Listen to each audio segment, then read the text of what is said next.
अस्सलामुअलैकुम। चीकू स्पैटुला बहुत सारी खसूसियात का हामिल है। सारे फलों में कुछ ना कुछ तो ज़रूरी होता है, लेकिन इसकी आइसक्रीम, शेक, स्मूदी बहुत ज़्यादा बनाई जाती है। इसमें मिल्क डालने से इसके अंदर और कैल्शियम भी बढ़ जाता है और इसके अंदर फ़ाइबर तो होता ही है बहुत ज़्यादा। कैलोरीज़ में 2-3 फल हैं जिनके अंदर बहुत कैलोरीज़ होती हैं, जिसमें आम भी है, केला भी है, चीकू भी है। वज़न ज़्यादा करने के लिए और कमज़ोर बच्चों को देने के लिए तो ये बहुत अच्छा ड्रिंक है। इसके अंदर आप चीनी की जगह लाल शरबत भी डाल सकते हैं।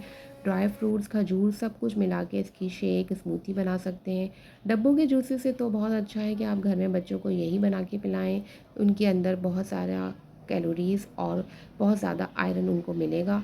तो अच्छा है कि आप इस तरह से बनाएँ और मेरी ये अगर आपको वीडियो अच्छी लगी हो तो मुझे सब्सक्राइब, शेयर, लाइक ज़रूर कीजिएगा और अगली वीडियो तक के लिए अल्लाह हाफ़िज़।